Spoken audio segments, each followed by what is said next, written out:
추석 명절이 시작되는 주간이라서 이렇게 추석하면 많은 고향도 방문하시고 가족들도 만나고 부장간에 이렇게 여러 가지 대화도 할 수 있는 시간이 있어서 믿음의 유산을 남겨라 하는 제목으로 말씀을 좀 드리고자 합니다.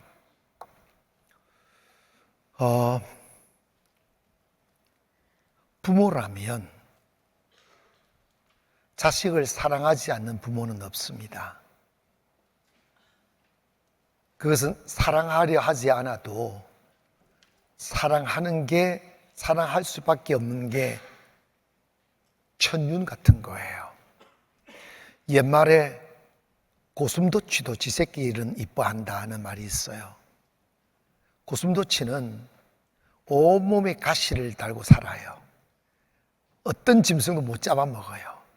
한 번씩 겁없는 호랑이나 사자들이 고슴도치 물었다가 입 주변에 가시가 돋쳐가지고 어쩔 줄도 모르는 그런 비디오도 봤는데, 고슴도치는 가시투성이에요. 그럼에도 불구하고 자기 새끼를 이뻐서 어쩔 줄을 몰라 해요. 인생을 살면서 가장 큰 행복이란 뭘까? 내 잘 되는 것보다 자식 잘 되는 게 더 행복인 것 같아요. 그건 어느 부모도 예외가 아닌 듯해요. 그래서 예전에 우리 옛날의 어머님들은 그 지치고 피곤하고 배고픈 삶을 이어가면서 하루 종일 논과 밭에서 땀 흘려 일하다가 피곤한 법도 한데 새벽이면 일어나 잠을 또 안고 선앙당이라는 곳에가 잠을 들었고 막 비셨던 어머님들이 계셨어요. 그게 뭐냐면 이 신이 누군지도 모르니까 그냥 우리는 이렇게 힘들게 살지만 내 자식만큼은 행복하게 살게 해달라고, 내 자식들만큼은 배고프지 않게 살게 해달라고 이름 모를 신에게 가서 그냥 비는 거예요. 비는 거예요. 그건 그 부모님의 마음을 담아서 자식이 잘 되기를 바라는 그 꿈들을 그냥 그렇게 표현하는 거겠죠. 그런데 여러분, 참 슬프게도 인생을 살다 보면 그렇게 자식들 잘 되기만 바라지만 부모가 살아온 삶의 흔적들은 고스란히 유산으로 남겨지게 되어져 있어요. 성경에 보면 부모가 살면서 지어놓은 죄도 유산으로 남겨지고 부모가 살면서 남겨놓은 영적인 축복도 유산으로 남겨진다는 이 놀라운 말씀을 하는데, 출애굽기 20장 4절 보니까 너를 위하여 새긴 우상을 만들지 말고 또 위로 하늘에 있는 것이나 아래로 땅에 있는 것이나 땅 아래 물속에 있는 것의 어떤 형상도 만들지 말며 그것들에게 절하지 말며 그것들을 섬기지 말라. 나 내 하나님 여호와는 질투하는 하나님인즉 나를 미워하는 자의 죄를 갚되 아버지로부터 아들에게로 3, 4대까지 이르게 하거니와 나를 사랑하고 내 계명을 지키는 자에게는 1000대까지 은혜를 베푸느니라. 하나님을 등지고 우상숭배하고 범죄하고 살면 그 죄값을 당대로 끝내는 게 아니고 3, 4대까지 이르게 한다는 거야. 이거는 인간이 어떻게 할 수 없는 유전의 문제예요. 그러나 하나님을 사랑하고 경외하며 살아가면 그 은혜를 갚되 1000대까지 이르게 한다. 다행인 건 선한 유전이 오래 간다는 거지. 여러분, 참 슬프게도 슬픈 삶을 살아온 어머니가 바라는 것은 내 딸만큼은 환한 웃음 지으며 살기를 바라며 참을 수 없는 고통을 삼켜가며 소리 없이 흐르는 슬픔의 눈물을 삼키며 매일 밤을 지새우는데, 그녀가 그렇게 그 고통을 숨겨가며 참았던 그 이유는 내 딸은 이 삶 안겨주지 않으리라는 하나의 꿈 때문에 그 아프고 슬픈 삶을 살아왔는데, 그 딸이 커서 결혼을 하고 그 딸이 커서 살아가는 모습을 보면 살이 떨릴 만큼 자신의 모습을 닮아간다는 것을 알게 됩니다.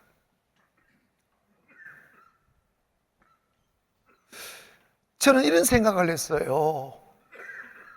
내 마음대로 살아갈 수도 있는 자유도 있고 내 고집대로 살아갈 수 있는 선택권도 있지만, 내가 좀 잘 살아야, 내가 믿음으로 살아야 내 자식들이 잘 되지 않을까 하는 생각들을 할 때가 많이 있어요. 여러분, 성경은 이 유산이라는 건 유형의 유산, 재물이나 전통이나 아니면 권력이나 이런 걸 유산을 남길 수 있겠죠. 그러나 그런 것보다 진짜 중요한 게 있어요. 무형의 유산을 남겨놓아야 돼요. 뭐냐면 내 아버지가 정의롭게 살아가려고 했던 그 모습들, 불의와 타협하지 아니하고 올곧게 대장부처럼 살아온 굵은 삶들, 자기 혼자의 힘으로는 이길 수 없는 거친 파도 같은 세상에 환란의 바람이 불어올 때 두려워하지 않고 당당히 맨몸으로 그 고난과 시험을 이겨내며 가족을 지키려고 하고 가정을 지켜내려고 했던 그 힘겨웠던 시간들을 자식들이 다 보면서, 그럼에도 불구하고 우리 아버님은 당당했어. 그럼에도 우리 아버님은 옳았어. 언제나 정의로웠지. 우리 어머님은 한없이 연약하고 백옥 같은 피부와 아름다운 모습을 가지고 있을지라도 어머님은 하나님을 사랑했지. 조금만 불의와 타협하고 굽은 길 걷게 되면 배부르게 살 수 있는 기회도 있었지만, 하나님 앞에서 살아간다고 불의한 자와 짜가지 아니하고 때 묻은 재물에 눈독 흘리지 아니하고 정의로운 길을 걷고 믿음의 길을 걸었었지. 그게 자식들에게 큰 유산이 돼요. 저는 우리 교회를 참 좋아해요. 이런 말을 하는 목사가 있을까 싶기도 한데 제가 좀 철이 없어서 그래요. 왜 그러냐면 우리 교회 성도님들이 가정을 일구고 아이들 손잡고 교회 오고 저녁마다 이렇게 아버지 옆에 딸이 앉고 엄마가 앉고 또 아들 앉고 한 가족이 쪼르르 앉아서 이렇게 예배드리고, 예배드리다가 그 아이들이 아버지한테 이렇게 기대면 아버지 어깨 뚝뚝뚝 두드려주고, 또 예배 끝나고 나면 딸이 아버지 팔짱 다 끼고 집에 가고, 이 모습은 내가 어릴 때는 본 적이 없는 모습이에요. 사랑받고 자라나고 엄마 옆에서 예배드리고 아빠 옆에서 예배드리고 다 같이 일어나서 막 찬송하고, 그 아이들이 변화되어서 가는 모습을 아버지가 보고 아버지가 변화되어서 가는 모습을 딸이 본다. 근데 이 아이들이 커서 얼마나 하나님 사랑받는 사람 될 수 있을까? 얼마나 위대한 축복의 유산을 이은 사람이 될 수 있을까? 여러분, 선한 자나 악한 자나 길을 걷다가 강을 만나기도 하고 풍랑도 만나기도 하죠. 그때 내면이 연약한 사람들은 불안해하고 떨고 막 귀신한테 숭배하고 막 불의한 재물도 먹으려고 그러고 불의한 자와 자리에 앉아서 이익만 추구하려고 하지만 그 안에 자기 속에 자존감이 높은 사람들은 이 속에도 하나님이 계셔. 하나님이 나와 함께 하셔. 하나님이 나를 도우셔 하면서 불의한 길 걷지 않고 믿음의 길을 선택하고 기도로 이겨내고 하는 큰 삶을 살게 될 수 있는 축복이 오는 거예요. 때문에 여러분, 우리가 살아가면서 내가 하는 말, 내가 남겨놓은 발자국들이 자식들에게 유산이 된다는 사실을 기억하여 여러분 멋있는 믿음 생활하기를 바랍니다. 축복을 남겨두고 떠나갈 때 내 사랑하는 아들아, 내 사랑하는 딸들아, 내 재산 어디 조금 있는데 너희들 싸우지 말고 갈라먹어라. 절대로 재판하지 말아라. 그런다고 안 하나? 여러분 있잖아, 물질 많이 남겨놓았다고 고마워하는 자식 난 못 봤어. 영적으로 준비 안 된 자들에게 물질 남기면 그것은 집안 다 깔가고 싸움만 되고 부모가 돌아가도 만나지도 않는 원수지간으로 만들어 놓더라고. 우리가 자식들에게 남길 수 있는 유산이 뭔지 아십니까? 하나님을 경외한 삶이에요. 어떤 순간에도 기도로 이겨내는 삶이며 흔들리지 않고 풍랑 앞에도 당당하게 풍랑 앞에는 딱 마주하며 당당히 서서 싸워가는, 힘들 때 기도하고 보이지 않는 하나님의 손길이 다가와 그의 영혼을 뺏어가지 않고 다시 일어나 큰 금목이 되게 하는 그 모습들을 자식들을 보아야지. 보면서 맞아, 내 아버지가 하나님께 기도했지, 내 어머니가 기도했지, 결국은 그 모든 풍랑을 이겨냈지. 그 하나님 나의 하나님이야. 그 하나님 나의 하나님이야. 고백하며 자식들은 큰 사람이 되는 거예요. 오늘 본문의 배경을 보면 다윗이 일생을 살아가면서 터득한 믿음의 지혜와 그리고 하나님으로부터 받은 바 은혜에 대한 감격으로 마지막 죽음 앞에 서서 아들 솔로몬에게 유언을 남기는 내용이 오늘 본문의 말씀이에요. 소개하면 왕상 2장 1절에 보니까 다윗이 죽을 날이 임박하며 그의 아들 솔로몬에게 명령하여 이르되 내가 이제 세상 모든 사람이 가는 길로 가게 되었노니 너는 힘써 대장부가 되고 내 하나님 여호와의 명령을 지켜 그 길로 행하여 그 율법과 계명과 율례와 증거를 모세의 율법에 기록된 대로 지키라. 그리하면 내가 무엇을 하든지 어디로 가든지 형통할지라.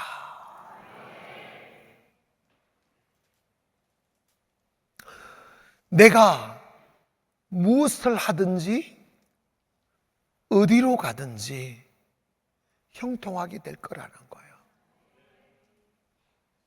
이것보다 더 위대한 유산이 어디 있어요? 여러분, 준비되지 않는 자에게 많은 재물은 그 영혼을 삼켜버리는 독약과 같아요. 권력도 마찬가지고. 여러분, 특별히 대한민국에 살아가는 우리들을 보면 권력의 무상함과 슬픔들을 너무너무 봅니다. 재물도 매한가지예요. 한 번씩 뭐 로또 당첨되는 자들이 있다는 거예요. 근데 그분들의 결말을 보면 다 마약 중독자 되어 있고 감옥에 가 있고 사기꾼 되어 있더라는 거예요. 탐욕이 확 들어와 자기를 주체할 수 없게 만드는 거예요. 열을 가졌으면 만족할 줄 아십니까? 아니, 더 큰 욕심 부리고 그러다가 막 하다가 날리고 하다가 막 날리고 싫어하는 거예요. 우리는 하늘나라 갔어도 여러분의 자녀들이 행복하게 주님의 축복의 그늘 아래에서 사는 모습을 보기를 원합니다. 누구든지 다 세상 떠나게 되어져 있어요. 그리고 우리가 원하든 원하지 않든 우리의 삶이란 그 발자국이 남겨지게 되어져 있어요. 할 수 있는 대로 아름다운 발자국 남기기를 원하며, 자녀들이 내 아버지, 내 어머니는 이런 일을 하다가 떠나가셔서 자랑거리 되기를 원합니다.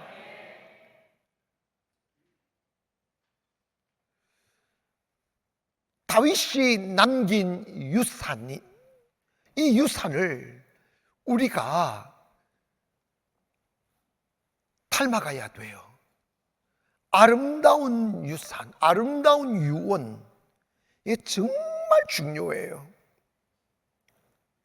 다윗이 죽는 날이 임박함에, 여러분 죄송한데 인생이 예수 안 믿으면 쓸쓸함, 허무함 그 자체예요. 누구나 죽는 날이 곧 다가올 거라고요. 그건 예정된 사람도 없고 피해 나갈 수 있는 사람도 없어요. 아무리 오래 살고 싶어도 오래 산들 그게 무슨 의미가 있겠어요. 사람이 본능처럼 어떻게 하면 더 오래 살까를 고민하잖아요. 근데 여러분, 우리가 오래 사는 게 중요한 게 아니라 가치 있게 살아야죠. 행복하게 살아야죠. 때문에 우리는 자녀들에게 세상을 물려주려고 하지 말고 다윗이 그랬듯이 믿음의 유산을 남겨야 돼요. 하나님이 함께 하심, 하나님을 경외하는 삶, 하나님을 사랑하고 하나님을 두려워하는 삶을 유산으로 남겨야 돼요. 때문에 여러분, 부모가 자식들한테 좋은 환경 남겨주고 싶은 마음 왜 없겠어요? 그러나 그것보다 더 중요한 게 있다는 거예요. 그것보다 더 중요한 게 뭐냐? 믿음의 유산을 남겨야 돼요. 내 아버지는 하나님을 경외한 사람이었어. 내 어머니는 하나님밖에 모르는 사람이었어. 우리가 꼭 기억해야 됩니다. 여러분, 내 맘대로 사는 게 끝이 아니라 좋은 의미든 나쁜 유전이든 아름다운 유전이든 삶은 유전으로 남겨진다는 것을 기억하십시오. 그래서 여러분이 먼저 하나님으로부터 축복의 유산을 받아야 돼요. 하나님 나를 축복하여 주시옵소서. 하나님 나에게 은혜를 베풀어 주시옵소서. 이삭에게는 두 아들이 있었죠. 에서와 야곱이 있었습니다. 그런데 에서는 장자였고 야곱은 차자였지만 힘세고 세상적으로 살아갈 여백이 있는 에서는 하나님의 은혜를 갈망하지 않았고, 살아갈 힘이 없는 야곱은 하나님 은혜 없으면 못 산다고 하니까 하나님의 축복을 갈망했어요. 그래서 장자권에 목숨을 건 거예요. 그러니까 결국은 하나님의 은혜 입은 자가 이기게 되더라고요. 아멘. 세상은 칼과 창으로 이기는 게 아니더라고요. 하나님이 축복한 자가 이기더라고요. 때문에 위대한 인생을 살아온 사람들 뒤에는 항상 위대한 어머니가 있었어요. 아멘. 믿음의 어머니가 있었다고. 한때 마음속에 흘려드는 탐욕과 유혹과 갈망들을 이기지 못해서 17살부터 학교도 안 다니고 타락한 삶을 살았던 어거스틴이 있었습니다. 어머니 모니카가 매일 밤마다 하나밖에 없는 아들의 타락한 삶을 바라보고 울면서 기도하는 거예요. 하나님, 내 아들 돌아오게 해달라고. 하나님, 내 아들 그 어둠의 길에서 뒤돌아 설 수 있게 해달라고 막 기도합니다. 결국은 그가 21살 때 수도원에 들어가 금식하며 기도하다가 하나님을 만나 흔히들 말하는 성자가 되었어요. 그 어머니가 무슨 유언을 남기느냐 하면, 나는 이제 이 세상에 미련이 없다. 다만 너가 하나님 앞에서 흔들림 없는 신앙을 지키는 것만을 바란다. 네가 믿음의 거목이 되기를 바란다는 거예요.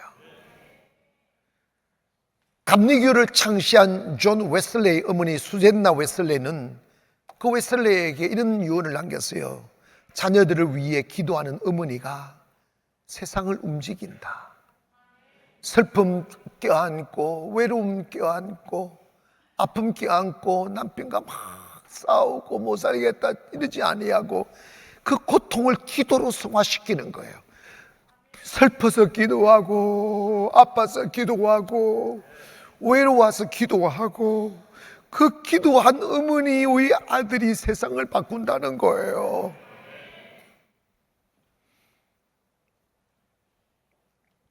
록펠러의 가문은 정말 가난했던 가문입니다. 가난해서 학교도 제대로 다닐 수가 없었어요. 그런데 록펠러가 이 가난을 떨쳐내서 시골에서 나와 도시로 올라오면서 치약도 팔고 구두도 닦고 하는데 록펠러의 어머니가 록펠러한테 유언 같은 심장에 박히는 말을 해요. 10가지를 했다는데 그 중에 가장 중요한 게 네 하나님을 경외해라. 네가 돈을 벌어도 절대로 11조 떼먹지 마라. 하나님의 명령을 지키라. 여러분 정말 하나님 앞에 살라고 유언을 남겼어요. 결국은 이들은 세상을 바꾸는 사람들이 되었습니다. 그렇다면 여러분도 있어 여러분의 인생도 아름답게 귀결되게 하고 여러분의 자녀들이 이 거칠고 어둡고 험난한 세상이지만 당당히 기둥처럼 딱 우뚝 서서 세상을 바꾸며 세상을 이기는 자녀로 일어서기를 원하신다면 우리는 다윗 같은 유언을 남겨야 돼요. 우리가 죽지 않아도 우리의 평소의 삶이 유언이고 여러분의 발자국들이 유언인데, 다윗이 솔로몬에게 남겼던 유언의 내용을 보면 이런 거예요. 다윗은 배움도 없는 존재감도 없는 목동에 불과했어요. 그러나 가장 낮은 자리에서 최고의 영광에 흔들리지 않는 보좌, 다윗은요 한 2, 3년, 한 4년, 5년 하다가 감옥간 사람이 아니라 죽을 때까지 왕으로 살았어요. 아멘 합시다. 그리고 죽음조차도 영광스러웠고 죽은 뒤에도 그 이름이 찬란히 빛나는, 우리가 정말 본받아야 될 사람이 누구냐? 다윗이에요. 왜 다윗이 그러한 축복을 받은 줄 아십니까? 그는 너무 쓸쓸하고 외롭고 가난하고 주변에 자기를 위해 주는 한 사람도 없이 거친 세상에 떠밀리듯이 나가게 됐어요. 숱한 세월을 매일 죽음의 기로 앞에 섰었고 오늘 비극하며 목숨을 잃어버릴 수밖에 없는 위험 속에 노출되어 살았어요. 매일 춥고 매일 외롭고 매일 두렵고 매일 깜깜했어요.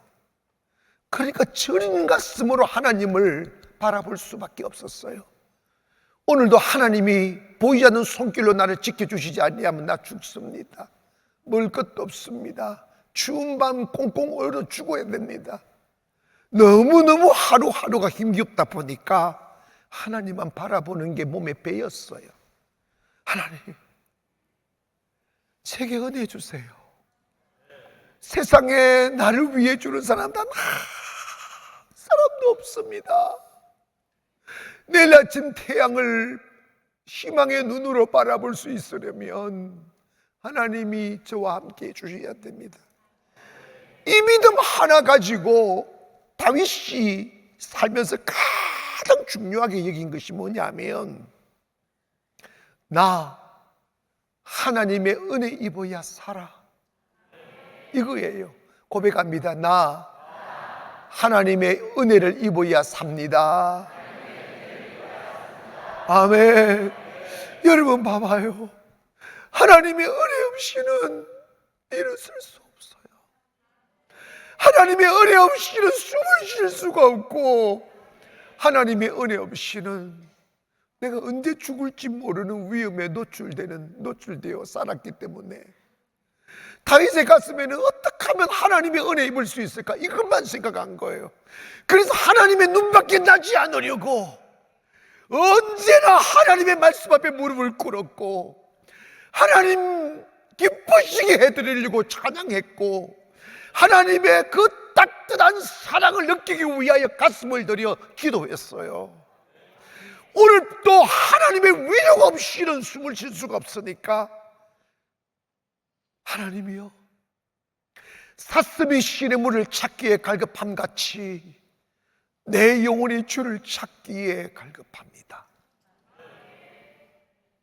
파수꾼이 아침을 기다림보다, 여종이 주인의 손길을 기다림보다 내가 주님을 더 기다립니다. 하나님, 나 좀 잘 봐주세요. 가장 낮은 자의 모습, 가장 겸손한 모습으로 하나님의 은혜를 갈구했어요. 그래서 하나님의 마음에 드는 삶을 살기 위해서 불의한 자와 짝하지 않았어요. 그리고 거짓을 말하지 않았고, 헛된 꿈 꾸지 않았고, 다윗이 시편 1편부터 고백하잖아요. 복 있는 사람은 악인의 꾀를 쫓지 아니하고 죄인의 길에 서지 아니하며 오만한 자들의 자리에 앉지 않는다. 하나님 얻기 위하여, 일시적인 이익을 위하여, 찰나의 배분을 위하여 구부러진 길 걷지 않는다는 거예요. 거짓된 사람에게 구걸하지 않는다는 거예요. 높은 자리에 앉기 위하여 악인들과 길을 걷지 않는다는 거예요. 나 여호와 하나님만 바라보고 길을 걷겠습니다. 나 여호와 하나님만 의지하고 살아가겠습니다. 이 고백을 하는 거예요. 그러면서 다윗이 입을 열어 솔로몬에게 말합니다. 솔로몬아, 내가 내게 남겨주는 이 왕위와 권세와 재물 의지하지 마라. 너 이거 유지하고 네 삶을 더 부유하게 하기 위하여 악인들과 손잡지 말아라. 딱 이 말합니다. 솔로몬아, 너 대장부가 되라. 이럽니다. 대장부가 되라. 여러분, 대장부라는 말은 힘이 센 사람을 말하는 게 아닙니다. 그게 뭐냐면 정의를 지키는 사람, 마음이 곧아서 책임을 질 수 있는 사람, 자기가 지켜낼 신념이라면 목숨을 걸고 그 신념을 지키는 사람. 역적으로 딱 가보면 대장부라는 것은 하나님께 눈길을 드리는 분이에요. 하나님 바라보고 살아가는 사람이에요.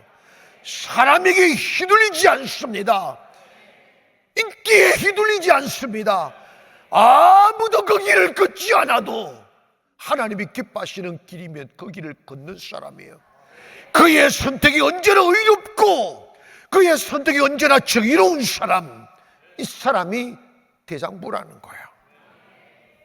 오늘날 살아가는 세상은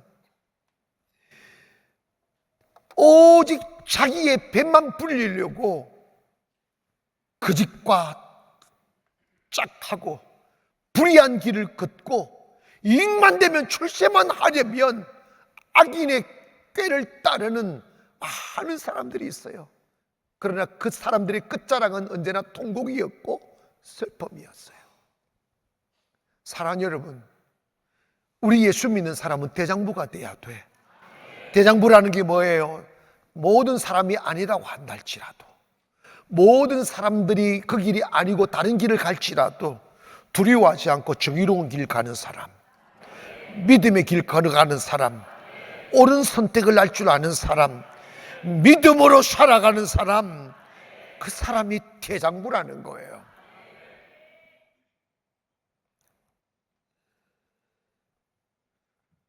여호수아 1장에 와보면 여호수아에게 이런 말씀을 합니다. 이 율법책을 내 입에서 떠나지 말게 하며 주야로 그것을 묵상하여 그 안에 기록된 대로 다 지켜가라. 그리하면 내 길이 평탄하게 될 것이며 내가 형통하게 되리라. 사랑하는 여러분, 오늘 우리가 다윗의 이 유언 중에 딱 두 가지, 대장부가 되라, 하나님의 말씀의 가치를 따라 살아라.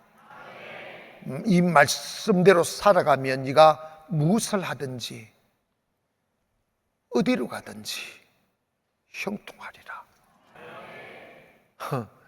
여러분, 이 말씀이 믿어지지 않으세요? 하나님 말씀에 순종하고 살아가면 따라합시다. 너가 크게 하세요. 너가 무엇을 하든지 어디로 가든지 형통하리라. 아멘. 형통이 얼마나 중요해요. 어떤 사람들은 진짜 교회 왔으면 우상을 버려야 되잖아. 그런데 개업을 했는데 그래도 자기가 날라리처럼 다니는 교회를 다니니까 목사님 모시고 예배를 드리는데, 그리고 올해 갔어. 그 분위기가 조금 싸해. 그래서 그냥 싸하면 싸한대로 예배 드리고 오지. 근데 딱 목사 가고 난 뒤에 명태 대가리 또 찾아. 그래가지고 또 여러분, 그 불의한 길이야. 예수님만 믿고 삽시다. 우상 앞에 절하는 것은 여러분 안 돼요. 안 돼요.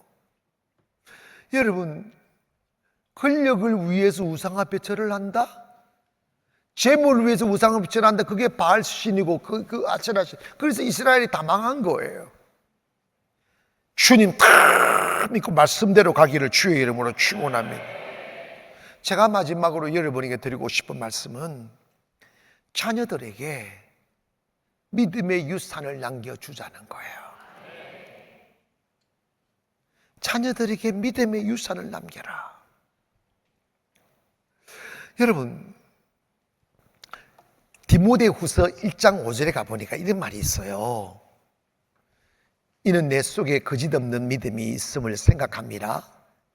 이 믿음은 먼저 내 외조모 로이스와 내 어머니 유니게 속에 있더니 내 속에도 있는 줄을 확신하노라. 이 바울이 디모데에게 한 이야기예요.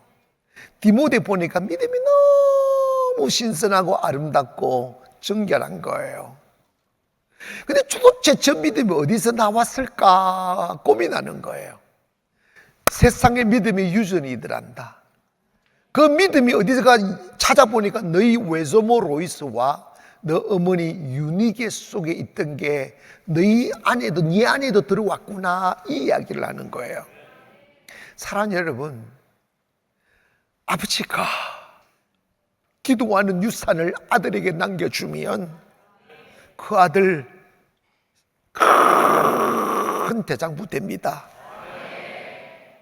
어머니가 기도하는 유산을 아들과 딸에게 남겨주면 그 아들 어디 가나 형통하고, 무엇을 하나 형통하고, 어디 가나 형통해요. 우리 예수 믿는 사람은요, 저는요, 우리 집사님들 뭐 이렇게 뭘 사업하고 뭐 장소 좀 알아달라 하면 저 그래요. 장소는 중요하지 않다. 그 하나님이 인도하시면 그 장소가 그 장소인 거야. 아멘. 하나님이 함께 하시면 산꼭대기에 집을 지어놔도 잘 살게 되어 있어요. 바다 끝에 집을 지어도 잘 살 수 있어요. 왜냐하면 하나님의 축복을 소유하면 되는 거야. 어디를 가든지 무엇을 하든지 형통하게 된다.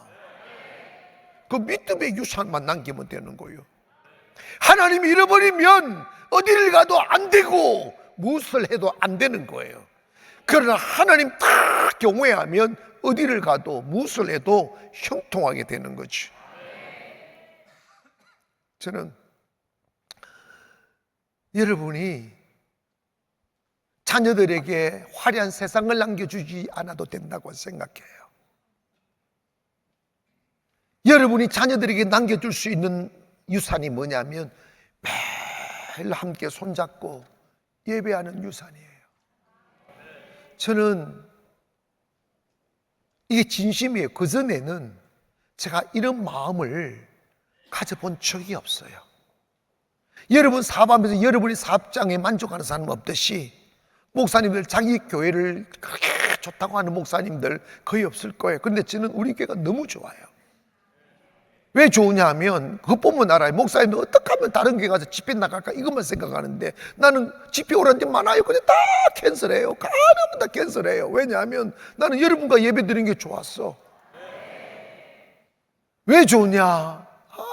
이게 나 아이들 손잡고 와서 예배 드리는 거 이게 나는 어릴 적 꿈도 못 꿨던 이야기예요. 아멘. 엄마 손잡고 기도하고 아빠 손잡고 기도하고 그 유산을 남겨놓으면 나는요 우리 아이들 커서 어마어마한 사람들이 나올 거라고 난 확신해요. 왜냐하면 하나님이 약속했기 때문에 그렇습니다. 권력도 재물도 아니라니까. 이 세상의 가장 큰 축복은 믿음을 유산으로 남기는 것이다. 사랑하는 여러분, 아빠가 되신 분들, 엄마가 되신 분들, 여러분의 자식들 사랑하면 사랑할수록 자식들에게 기도하는 모습을 보여드리고 정의로운 모습 보여드리고 올곧은 모습 보여드리고 하나님의 말씀을 지키려고 애쓰는 모습 보여드리고 예배드리는 모습 다 보여드리면 언젠가는 자식들 돌아와요. 언젠가는 자식들 주께로 돌아와요. 그리고 그 부모가 흘리며 뿌려놓은 기도 위의 씨앗들과 눈물의 씨앗들과 예배의 축복이 고스란히 어디서 맺었는지 모를 축복이 되어 자식들에게 고스란히 안겨집니다. 이게 유산이라는 거예요. 그러므로 저와 여러분은 여러분의 자녀들에게 믿음의 유산, 하나님 사랑하는 유산, 예배드리는 유산을 남겨주셔서 여러분의 가문을 별처럼 빛나는 가문 만들기를 주님의 이름으로 축원합니다. 기도하겠습니다.